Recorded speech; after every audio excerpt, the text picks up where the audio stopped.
Welcome back to another episode of Video City TV. I'm your host, Callie, and we're here live at the Producers Club in Times Square.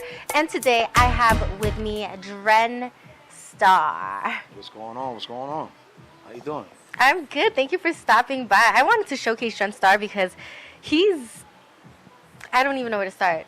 Let's go. You do a lot. Okay, so I'll tell them where we first met. We first met back in 2019 at a fashion show, and I was performing my music, and he was sponsoring that show and like giving out these drinks, rum and Coke. What's that drink called again? It was called Cuba Libre. It was Cuba Libre. Yeah, it's rum and Coke in a can. Yeah. Already pre-mixed. Yeah, it was easy and fun to drink. So I had a few of those, and I took some to go too. So that was cool. And then from there, you were also managing an artist and also doing events. And now you do events for Duce. Yeah, Duce Rock Nation. Yeah. Yeah, we do a lot of events. We just did the Super Bowl with Rihanna. After that, we did the NBA All-Star Weekend. We did the Rock Nation Grammy Brunch. Doing so much. Yeah, did a lot. How did you venture out and like do all of these things? And which one do you enjoy doing the most? Well, right now, I think Duce is it. Like, you know what I'm saying? We got like the number one cognac in the world. So we do all these big activations. But I started years ago, like over 30 years ago. I opened up my own radio station, actually, in New York City. Oh, yeah, I remember that. Yeah. It was 91.9 FM pirate radio. It was a $75 million operation that I ran out of my apartment. Wow. And it was pretty cool. You ran out of your apartment? Yeah. In New York City? New York City, yep. Wow. Okay. So it's out there on YouTube. You can like YouTube my name and you'll see it pop up. Dren Starr. Yeah. It was on Channel 9 News. It was a real big story. It was a big thing at the time. What else did you go through, or what else did you do? Well, I did that. The FCC shut us down because it was illegal. And then after that, wait, what was illegal? Having a TV show? I mean, the a radio radio station at home. Yeah. Because oh my God. I had. I mean, that's a lot of money. $75 million to have just like to have a legal radio station invested in your apartment. Well, that's what it costs to run a radio station. In period. Whether you're in New York, Philly, wherever you at, that's the startup cost. But the equipment I had, it wasn't obviously didn't cost that much. Yeah. But I knew what was needed to activate the city. So always been an entrepreneur, huh? Yeah, always hustling. Always doing something. Always but hustling. It sounds like you're always involved in like the industry or like something with artists. Absolutely. Yeah. I mean, it's my love, it's my passion. I've been doing it for so long, and it's pretty much all I know. You know what I'm saying? Music. Did you ever used to do music? The culture. No. I produced and I engineered. Okay. And then after the radio show, I opened up several recording studios throughout the city. And then do you still do that now? No. Produce, engineer now? No. That was the thing of the past. It's like all like little it that all you've done throughout like the years. Yeah. That's all made up like who you are in your like business and what you do now. Yeah, absolutely. That's cool. Absolutely. Did you expect yourself to be doing these events? Like, what did you think you were gonna do like in the future? Yeah, because I was always, again, I was always on tour. I used to manage artists, so I was always traveling anyway. You know what I'm saying? But now, we do a lot of hip hop festivals. We just did Rolling Loud in LA, which is the biggest hip hop festival in the world. Mm-hmm. They have 3 stages and over 100 different artists performing. So we sponsor that as well. And Duce at the Duce, moment. yeah. Oh wow, yeah. So we have Duce where I work at, another place cool. where I work. Yeah, by the way, I didn't know that it was Duce. I always looked at it and I was like, what is this? But then one day I was watching your story and I was like, wow, this looks like the same bottle that they have at my job. And then I noticed it was, and I was like, oh shit, now I know the bottle I have at work is Duce because of you. Okay, I should know what bottles we have at work anyway. I don't know like why I was just like, what is this? But it was pretty. It was a pretty like bottle. It's a nice bottle. Very like, I don't know, like a perfume bottle or something. Yeah, it's cool. It's a dope bottle. It's a lot of people like it. So that's what I'm doing now, activating the world with that. Wow. Yeah, and you're surrounded with a lot of artists now, like big top artists. Yes. Yeah, what is that like to be like around them now? Like, what is the difference in behavior with like these millionaires and these successful artists versus like, back in the day when you used to see these upcoming artists? Like, is there like a difference in behavior, attitude, the way they move? For me, it's always been like like a normal situation. You know what I'm saying? Like, you know, I started from the bottom. So did they. You know what I'm saying? So like, I feel we're all like at that platform where like our peak. You know what I'm saying? So like when I'm doing these events with these artists, it's just like a regular day at work. You know what I'm saying? There's nothing, you know, for the average person, it looks like a big deal. But when you've been doing this for 25, 30 years, it's just normal. It's regular now. It's regular. Yeah, I'm just about to throw an event and regular party. shit. You know what I'm saying? Yeah, Sometimes just have Jay-Z's fun. behind me, Rihanna's right there. Yeah. You know what I'm saying? Beyonce walks in, and you know, people are like, "Oh my God, yo!" But you know, just regular shit. Yeah. Yeah. You seem It's very cool, though. chill and mellow, and it's just like about having fun in that moment and being present. Yeah. Yeah. And you know, you gotta network, man. You gotta network. You gotta be in these places. You know what I'm saying? Around powerful people. Yeah. And you know, it's a dope look. Yeah. It's a dope look. How did you get into like creating events? From what was the last thing you did before that? Like manage artists? Yeah. So how did you like transition to that? How did that come about? Just timing. You know, timing, networking, being around the right people. You know what I'm saying? Right place, right time. And you know, I know a lot of people in this industry. I'm very well connected. Okay, So, yeah, because you've been doing the I've been radio doing- show, yeah. managing artists. So it's Exactly. like, you know, it does feel like such a small world, like being in this show and like going out as an artist and performing to, like, I feel like you just meet so many different kind of people and everyone kind of knows everybody in Yeah, a it's way. a small industry. It's Yeah, a very small industry. it is. And you think it'd be big, but it's really not. Like, Yeah. everyone really does know everyone. It's crazy. Yeah, and you know, you can't burn any bridges. You know what I'm saying? As long as you know, you do the right thing and you know, you keep it 100. Yeah. Everything goes smooth. You know what I'm saying? Yeah. What is the greatest like experience you had in your journey in life? Like, what is something that's memorable and that stuck out to you? Just being able to have my freedom and really do this because I was incarcerated for 5.5 years. Really? And yeah, so when Okay. I was incarcerated, like that's a mental, you know, like Meek Mill went through that. Like, so you know, That changes you. Absolutely. Because it's like pain and when emotions can Yeah. drive you and emotions can change you. So you know, being incarcerated and coming back home and like Yeah. seeing where I'm at now is like, wow. If you Yeah. really know my story and you know what I'm saying, so like I'm just real blessed and grateful for the opportunities and the positions I'm in right now. Yeah. After being, you know what I'm saying, after going with what I had to go through in life. Yeah, yeah. Yeah, well, what kind of mindset did you have to put yourself in to be able to, you know, get your feet back up from that? Because I know that's not easy. It wasn't you know? easy. It wasn't easy, So- but again, maintaining great relationships. You know what I'm saying? Always doing the right thing. You know, unfortunately, when I got incarcerated, it was for a firearm charge. Again, it's hip hop, guns, jury. Yeah, You know yeah. what I'm saying? Drugs and that type of shit. But you know, trying to protect myself. You know, running around New York City with a firearm, can't do that. You know what I'm saying? So Yeah, coming from that and bouncing back was a big blessing. You know what I'm saying? yeah. I can't, you know, you can't move like that in New York. Yeah. You know what I'm saying? But it is what it is. It's a lesson learned, and it makes me appreciate life every day. Yeah, that's beautiful. You Yeah. are so New York. Yeah. I love it. Yeah. That's amazing. So, any words of advice you would give someone who's like trying to find their freedom too and their peace? Just do what you do, man. Push hard. You know what I'm saying? Like now with social media and all these platforms, even this one, Video City, like, you know, there's so many avenues and opportunities to put yourself on. So there's really no excuses. You know, back in the days, you had to, you know, everybody wanted this record deal, everybody wanted these things, and you had to knock on these record label doors and give them your demos. Now, you know, YouTube, social media, Instagram, you could just pop up, do your thing, go viral. Wow, And- that's the advice. Whoa, wow, invest in yourself. Invest in yourself. What I got from that is continuously create art Facts. and find yourself, be authentic, and just express, yo. And that's Facts, it. You'll find yeah. your peace and grounding. And everything that you want is already kind of there. You just have to notice that it's there. Why are you laughing at me? but yeah, that's what I got from it. Thank you for sharing and that. thank you for this platform. This is a dope platform, this opportunity. You Oh hit my me God, what a up. blessing to have Dren Starr Yeah. on Peace, yo. here. Yo, thank you so much for being You're on the welcome. show. Any last words, any shout outs you'd like to give out? Just shout out my Deuce Hates family, my Rock Nation family, Lower East Side. We here, Video City TV. You know what time it is. Hey y'all, it's Heta Flowers here with Video City. We're at the Penthouse tonight celebrating New York Fashion Week. And I'm here with Kasso from Kasso Made Brand, the brilliant mind behind it all. And we're wondering, what was your inspiration for your collection tonight? Life.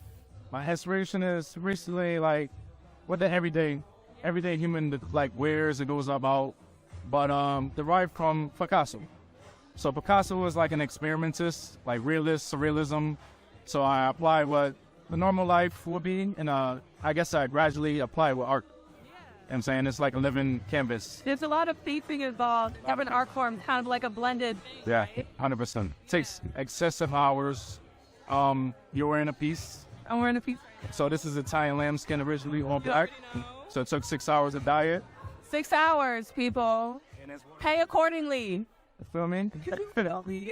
Okay. So when did you kind of get started? How did you know that designing was really the path you wanted to go on? Well, by blood, I'm a born artist. My father's an artist. My mom's into arts, fashion. It's funny though. It kind of happened over a dream. So I fell asleep. The dream was, one second. The dream was, it was white Nikes, and I took a crayon off the street and I colored my Nike check. And I woke up and I called my mom. I was like, hey, take me to the art store. Maybe I could paint off clothing rather than canvas. And then maybe I'll say a year of doing canvas art, no exposure. One day of doing somebody's sneakers, the whole town knew me after that. So that's amazing. How old were you when you started doing sneakers? 14. 14. So it's been a long time. So I've been working for myself since like 20. I'm 34 tomorrow. 34 tomorrow, my birthday. Happy birthday, Kasso. Okay, so when was the first moment you really felt like your stuff was taking off, when you were like, okay, like I feel like this is something a little bit different now, we're taking it a step up? When total strangers would stop me in the midst of just walking random, or I had a storefront and the most strangest people would just come and stop and express to them, compared to like, the close ones. And then celebrities, and I have a lot of connections with the industry. So, long story short, it's just like, I guess they saw like a real canvas rather than just an artist painting a picture on a piece of clothing is actually wearable. That's amazing. So, okay, when it comes to yourself, when you're getting dressed in the morning, like what's your first thoughts? What's your favorite type of like pieces to put together? What do you think looks good? Give us a little inside look. Is my feet. First off, no, my socks. My socks is always lit. I don't know if you see my socks, but socks, okay. Kasso socks. Butt down. You know what I'm saying? Fuzzies. And keep the feet warm. But It's cold outside. And the butters. And then I go with the jeans and then the tops. And then I always have a statement piece. That's what Kasso made is about, is having a statement piece. And it's one of one. So it's never recreated the same. So somebody wants this, the red might be up here and the blue might be down there. So, or like every, sponsor stuff. And that's very much the philosophy behind your brand, right? Just like unique, authentic, one-of-one pieces. I don't like to wear what everybody wears. So when I started creating my stuff, I always have something that the average one will have. You don't see a lot of people with Northeast, but you won't see a lot of people with something like this or like this. So it's more, it's like one in this home, basically. You know what I'm saying? And is there anything else we need to be looking out for in the next couple weeks, next couple months? Yes. My best friend is a rapper in Miami. He works for the Soho House. We have a VIP social club building up. Shout out to Free. Shout out to Clico, Mickey Boom. It's a conglomerate of artists, so all collective, so we get a chance to show what we do instead of just part of a production. Absolutely. Well, it's so amazing talking to you tonight. All right, Video City, Heta, we're out. Out.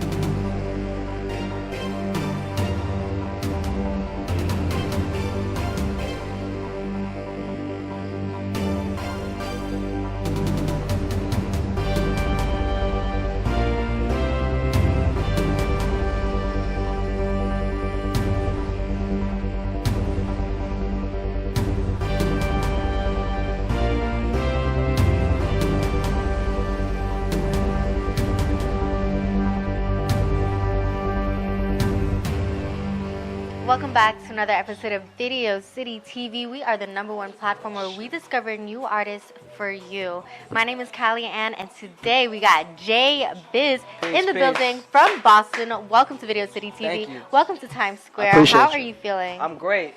Bartender got me right. You know what I'm saying? Okay. Shout out Denise. Shout out to Denise. Smoke free, so I had to get right. So I'm good. I appreciate y'all having me. Yeah. Okay. From Boston, all the way from Boston, Yeah. coming here with the Flight Crew brand. Can Rise you tell up. us who this is? What this is about? Well, that's my brand. I'm Okay. J-Bizz. Flight Crew. Flight Crew. You know what I'm saying? Reminiscent to a plane. So we rise up against hate. You know, against all negative everything. So we just rise up, and that's my my slogan. So Flight Crew. Shout out to everybody on board with me on my Flight Crew, and you know, On we board. just We're on grinding. board right now. Rise up. That's the Yeah. slogan. I love it. Rise Appreciate you. up. Why did you choose that as a slogan? What does that mean for you? Because like I didn't want to choose something like a lot of people have like team such and such, or really have like really basic like group things, and I wanted something that really like was very connected to my music, and that's what my music's about. You know, I have a message, but I make it so you can enjoy it, where it's not too preachy, and I kind of blend that that mainstream and independent type of Yeah. sound. You know what I mean? Yeah, I mean, they say like music is very spiritual. You can like really put out messages there, change people's emotions and For how sure. they feel based on what you're just sharing.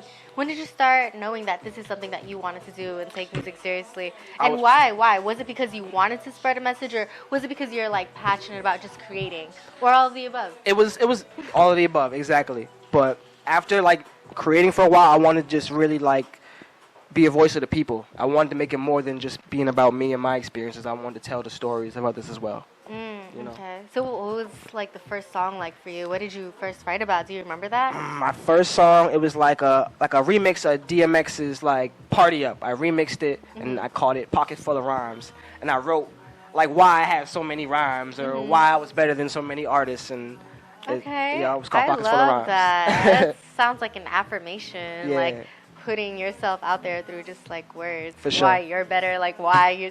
You gotta have that confidence. That's You gotta come fire. from somewhere, you know. So you know. Okay. All right. Sure. So when did you start like taking this seriously and start like putting music out? 2011, I put my first project out. It was called The Come Up, a little mixtape. 2011. Damn, Yeah. bro, you look so young. It's the baby face. Just like You know, black don't crack. You know 2011. how it is. But yeah, yo, 2011, I put my first mixtape out. You remember that Piff? The little Dat mixtape Piff? site? Oh, yeah, I remember Yeah, that, it was Dat Piff. strong. It was on that Piff.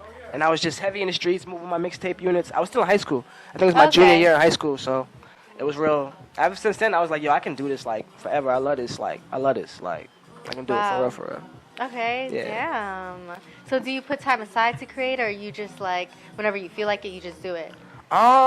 Well, both, but I don't force creativity. Like, there's some days where I feel like, you know, like I should just relax and not try to force something. But there's some days where like I can just shell out bars, or I hit the studio unprepared and I'll just knock out joints. But I feel like you can't force, you know, creativity. You gotta just go with the flow, and you know what I'm saying. And Yeah. you know, energy is everything. Yeah, for sure. that's true. That's true. Word. But that's like an artist who like balances out so many jobs, because I have like, you know, so many gigs. This being one of them, interviewing artists. I'm trying to like, you know, set time aside doing that, Right, because I right. feel like I don't get to give that part of me like some, I don't know, some love, you know? Nah, you can so do you it. got, in order to like be great at something, you got to set aside so many hours and time. It's hard. But like Yeah. I'm still finding that balance too, which is pretty interesting. So that's why I asked. Um, I'm curious what your process is like. Really, I would just say, just do you have a planner? Yeah. Literally, I do. I take have it a back to the calendar. fundamentals. I like do, I really, do, like though. we was taught these things for That a really reason. does Like help. really, like go back and write Yeah. these things down, put it on a board, mark it. Like actually taking your time to do it. So you're like, okay, like all right, I gotta like do this because I'm taking the time out to do it. Yeah. But you say it in your head, and there's one thing, and then you go and sit down, and you're like, all right, yeah, sure. But Yeah. when you go and do it, it's for sure. Yeah. So I just love that. plan it out for sure. Okay. So who are some of your inspirations? Of course, I want to go back and say Nas, Big Daddy Kane. There's so many, but now I want to say I like J. Cole. I like Kendrick. I like King Los. I like a lot of If the. you could work with one of them, the ones that you just named right now, who would you work with? And why? Probably King Los. I've been listening to him the longest, and I feel like he's the underdog. You know what I mean? Everybody has like an underdog. Not everybody has an underdog story, but I'm very. I enjoy the underdog story. So I'd rather work with somebody who I feel like I would have that same What's your relation story? with. Well, why music? At first it was a reason to express myself. I was doing poems and things like that, but Okay, so you're a poet. yeah, I started writing poems like 4th grade, 5th grade, but like I just really wanted to like just write. After I wrote that Pockets Full of Rhyme song I was talking about, I was like, nah, I really gotta like Pockets go Full of Rhyme. all in. I gotta like just dive in, tap into everything, be vulnerable, and just talk about everything because there's somebody out there that's gonna relate to what I'm saying. That one person, and if I can find them in like each and every state or whatever country, and they all can correlate and we can build something, and that'll be great. So That's cool. for sure. Okay. What is your favorite part of being in this journey of yours? Whether if it's life or music, you can answer that any way you want. Just meeting new people, traveling, touring, just, like actually shaking hands. Like you can't and just, I feel like the best promotion is word of mouth. It's always been. Even though we have internet, we have all these different avenues to promote ourselves. Like there's nothing better than actually getting out and actually. Yeah, you're definitely a people person. I try to be. I feel like I'm There's an no such thing as introvert. trying in some languages, so don't Right. even say try because you are. I feel like I'm an you got me introvert. with your story. I was like, why? Why does I'm the glad. butterfly hang out with the caterpillar? We're not going to share why, but Right. that's something for you to think about. Do your homework on that. Research that. Why the caterpillar and the butterflies no longer associate with each other once the butterfly grows its wings. We was having a conversation That off makes camera, so but much do your sense. research on that. It's similar to the crab in the bucket mentality, if you know what I'm talking about. So, yeah, tap in. Yeah, that's Word. fire. But I Let's appreciate talk that, about, man. yeah, likewise. I appreciate you for being here Love. and for being like authentic and for being you. Like Word. fucking superstar, y'all. Video City TV, tap in. Appreciate J-Bizz. J-Bizz, is that Word. short for something? Um, What is that? That's not. Well, my your- first that name your is name? Jabbar, Jabbar. but it started like back when like the Izzles, I was J-Bizz and all that, but I had to cut it Okay. short.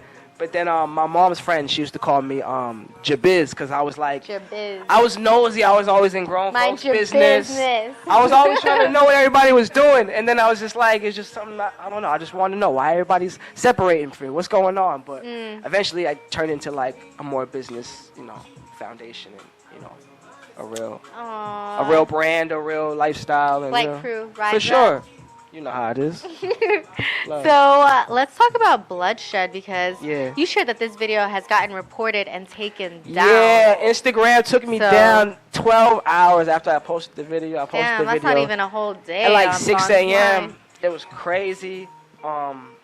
I shot the video in front of a statue in Boston. It's like a MLK statue where it's like, Okay. it's a Browne statue where it's like he's hugging his wife. A lot of people have heard about it. If you haven't, look at it. But I shot a video called Bloodshed during Black History Month. I dropped it on the last day of Black History Month. And it was just basically talking about, the bloodshed, the loss, the struggle, the pain that we've endured. But it was like, the image was harsh, but the message was clear. But I felt like somebody just didn't agree or didn't pick up on the message I was trying to portray. So they blocked it, they took it down. Damn. But I reposted it because I'm a savage and I don't care if they take my account down because I'm all about spreading love, good music, and it And is it's what it still is. up. I It's can make a still new up, page. right? I had to remake a new post. I posted it as a reel, and the reel got taken down, so I just posted it as like a regular post or whatever. Bruh. With like proof it got taken down with like the swipes and all that, like so they can see like I'm actually like not, you know what I'm saying? Try to make like a big deal out of this. Like this is what I'm trying to like tell y'all, but it is what it is. Well, They're gonna do what they it's do. time for them to watch the message, to watch the video, But- because it's not getting taken down on this channel. Nah, it's still on Video YouTube, City everywhere. TV. This Love. is Bloodshed by J-Bizz. Appreciate y'all. 3Q on the beat. All this bloodshed, all this bloodshed, all this bloodshed, all this bloodshed. They got my people upset cause we been trying to up checks, and we been trying to up checks, all this bloodshed, all this bloodshed. They got my family upset cause we been trying to up checks. We been tryna up checks, yeah. yeah. Another one gone and another in the system. They say we out here wild and they say we out here tripping. Could've been a college grad, he could've made a difference. Do it all for the blood money, just to make a killing. He was mad I wore red, I was mad he chose blue. While we beefing over colors, all that life was colorful. He was just a young boy, really needs some mental treatment. He know he can't afford it, but he know the streets will feed him. Fighting inner demons, a harsh reality, the life they chose. Still beefing over blocks we don't own. No, I cannot condone. He keep it coming, so they cop and go. Can't be a victim, so he lock and low. His pocket's full, but he feels so empty. Hard to tell if they love you or envy. And once you start to bring change to the city, all your old friends you knew start to change from the city. All this bloodshed, all this bloodshed, they got my people upset. Cause we been trying to up checks, and we been trying to up checks, yeah. All this bloodshed, all this bloodshed, they got my family upset. Cause we been trying to up checks, we been trying to up checks, yeah, yeah. Hey y'all, it's Heta Flowers here at Video City, and we're here at the Penthouse tonight celebrating New York Fashion Week. Here we have our featured designer, Kevin Browne. How are you doing tonight? I'm good, I'm good. And we were all wondering what the inspiration is for the new collection tonight. Inspiration, just glamour, just sexy glamour. I just wanted them to be glamour. And is that kind of how you started with your clothing, kind of like looking up to those beautiful, glamorous women figures? I do. I like old Hollywood glamour, but with edge. I love everything I do has to have a little bit of edge to it. So it's always going to be glamorous, sexy, with a little edge. Then what was it like kind of seeing your stuff start to take off, especially when you see those famous people wearing your stuff, you see your stuff on magazines? What was that moment like for you? It's amazing, and actually it's amazing. It's gratifying that I'm putting in the work and people are noticing it. So I'm grateful for that. Then you had Keke Palmer in your designs recently, right? Yeah, that was my first big something. Keke and Laura Govan, and I've just had some lucky experiences. So that's incredible. So what do you think it is about you that really lends well to designing, like in your creativity and your personal flair? Like, what do you think it is that really puts you on the path to being a designer over everything else? The path, it's something I've been doing since I was a child. Since I was a kid. My grandmother was so glamorous, so I just looked at her and got inspiration, and it just took off from there.